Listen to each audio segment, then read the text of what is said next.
ಹೆಸರು ಬಂದು ರಾಮಮೂರ್ತಿ ಅಂತ, SM ಗೊಲ್ಲಹಳ್ಳಿ. ನಮ್ಮದು ಜಮೀನು 3 ಎಕರೆ 1 ಕುಂಟೆ ಇದೆ. ಮುಂಚೆ ರೋಹ ಕ್ಯಾಟ್ಲೆ ಬೆಳಿತಿದ್ವಿ. ಅವು ಬೇಗ ಡೆವಲಪ್ಮೆಂಟ್ ಆಗಿ ತೂಕ ಬರ್ತಿರಲ್ಲ. ಇವಾಗ ಗಿಫ್ಟು ಬೆಳೀತಾ ಇದ್ದೀವಿ. ಇದು ಬೇಗ ಆಗುತ್ತೆ ಗ್ರೋತಿಂಗು. KVK ಆಡಿನಳ್ಳಿಯಿಂದ ನಮಗೆ ಇದಕ್ಕೆ ಮರಿ ಕೊಟ್ಟಿದ್ದಾರೆ. ಅದರಲ್ಲಿ ಅವರೇಜ್ ಒಂದು 50 ಮರಿ ಹೋಗಿರ್ಬೋದು. 450 ಉಳ್ಕೊಂಡಿದ್ದಾವೆ. ಅದಕ್ಕೆ ವಿಜ್ಞಾನಿಗಳು ವೀಕ್ಲಿ ಒಂದ್ಸರಿ ಬಂದು ನಮಗೆ ಗೈಡ್ಲೈನ್ಸ್ ಮಾಡಿ ಈ ಥರ ಮಾಡಿ ಅಂತ ನಮಗೆ ಹೇಳ್ತಾರೆ.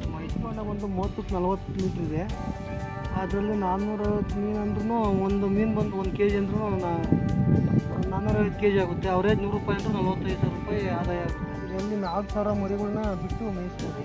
ಕೆಲಸಕ್ಕಾಗಿ ಬೆಳಗ್ಗೆ ಒಂದು 10 ನಿಮಿಷ ಬಂದು ನಾವು ಮೇವು ಹಾಕ್ಬಿಟ್ರೆ ಅದು ಪಾಡಿಗೆ ತಿಂದು ಬೆಳವಣಿಗೆ ಆಗ್ತವೆ. ಮಾಡ್ಬೋದು, ಆದಾಯ ಚೆನ್ನಾಗಿ ಬರುತ್ತೆ ಮಾಡಿದರೆ.